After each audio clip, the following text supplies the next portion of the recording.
Super Rugby recap is brought to you by Specsavers.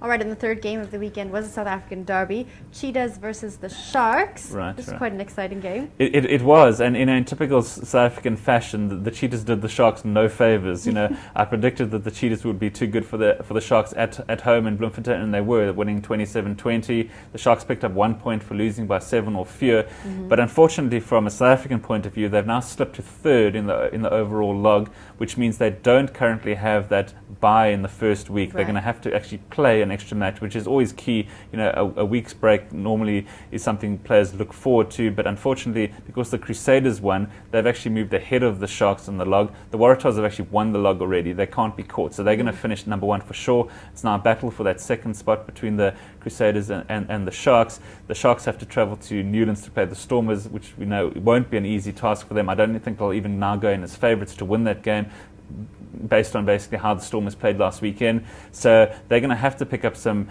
points. The good news for the Sharks is they'll know what they need to do, because the Crusaders will have played earlier in the weekend, next weekend. So it'll all be in the Sharks' hands, basically, whether they're going to pick up that bye in the next round. But the Cheetahs were really, really impressive at home. Again, home teams seem to have the edge in this year's tournament. They've done really, really well.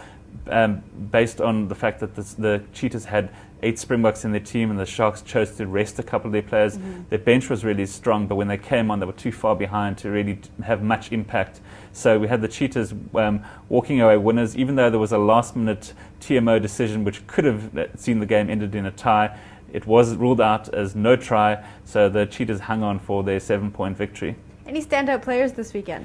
I was really impressed by a number of the Stormers players in particular. I think Nizam Carr was the official man of the match.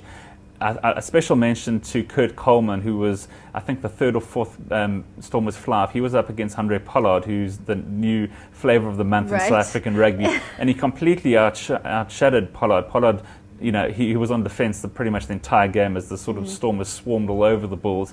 But Coleman really raised his hand as the future number 10 for the Stormers, and he was fantastic. But stand-up performances in the Stormers pack in particular, Carr, Scott Berger was really, really impressive.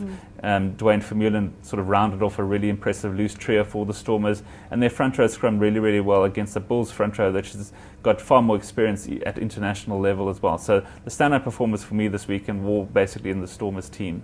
Okay, if anyone went to the games on the weekend, how can they share pictures with Sport24, or maybe their comments as well? Sure. If you were at any of the games in Bloemfontein, Johannesburg or Cape Town, please send your pictures through to mysport@sport24.co.za. We'd love to include them in our gallery.